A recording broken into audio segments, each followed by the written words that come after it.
So ఏ work చేసేటప్పుడైనా సరే మనం ఖచ్చితంగా ఫైల్‌ని సేవ్ చేయాలి. సేవ్ చేస్తా ఉంటేనే మనం చేసిన అప్‌డేట్స్ గాని ఇవన్నీ మనకి పోకుండా లైక్ మన ఫైల్ మళ్ళీ ఓపెన్ చేసినప్పుడు కరెక్ట్‌గా వస్తాయి.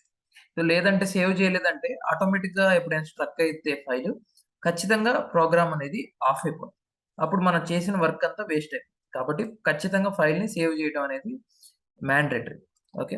సో ఇప్పుడు ఒక షేప్‌ని ఎలా యానిమేట్ చేయొచ్చు అనేది సింపుల్‌గా చూద్దాం. సో ఇప్పుడు నేను ఒక సర్కిల్ తీసుకుంటున్నాను ఇక్కడ. సో సర్కిల్‌ని డ్రా చేస్తాను. సో డ్రా చేసి అలైన్ టూల్‌తో సెంటర్, సెంటర్ చేస్తుంది. ఓకే. సో సెంటర్ చేసిన తర్వాత మనకి ట్రాన్స్‌ఫర్మేషన్‌లో ఏదైతే షేప్ లేయర్ దీన్ని షేప్ లేయర్ అంటాం. ఈ షేప్ లేయర్ కింద దాని కింద ట్రాన్స్‌ఫర్మేషన్. సో దాని కిందకెళ్తే మనకి ప్రతి షేప్‌లో మనకు పొజిషన్, స్కేల్, రొటేషన్, ఒపాసిటీ ఇలాంటివైతే ఉంటాయి.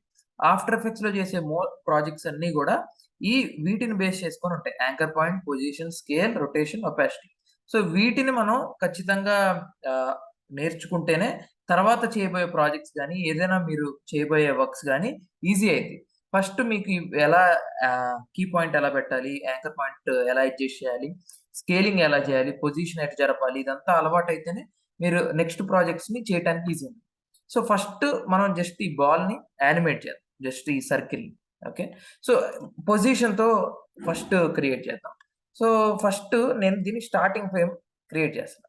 సో ఒక పొజిషన్‌లో లెఫ్ట్ పెట్టి ఇక్కడ మనకి ఇదొచ్చేసి రైట్, లెఫ్ట్ అండ్ పైదొచ్చేసి టాప్ రైట్ సైడ్ వచ్చేసి top and bottom. Okay. So దీన్ని మనం యానిమేట్ చేయాలంటే ఫస్ట్ ఒక కీ ఫ్రేమ్ ఇవ్వాలి.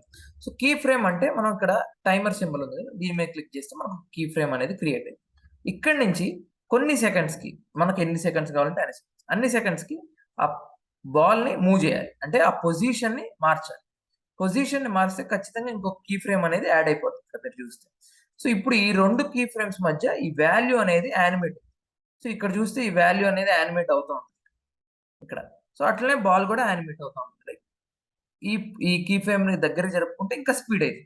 సో ఎంత దగ్గరికి జరిపితే అంత స్పీడ్. సో లేదంటే వాల్యూస్‌ని కరెక్ట్‌గా ఇవ్వాలి. కరెక్ట్‌గా ఇస్తే మనకి యానిమేషన్ అనేది కరెక్ట్ వస్తుంది. సో స్టార్టింగ్‌లో ఆఫ్టర్ ఎఫెక్ట్స్ నేర్చుకోవాలంటే మీరు ఖచ్చితంగా నేర్చుకోవాల్సిందేంటంటే position, scaling, rotation and opacity. వీటి మీద కొంచెం గ్రిప్ వస్తే మిగతావి నెమ్మదిగా అలవాటు. సో అన్నీ దీన్ని బేస్ చేసుకొనే ఉంటాయి మనకి యానిమేషన్స్ గాని.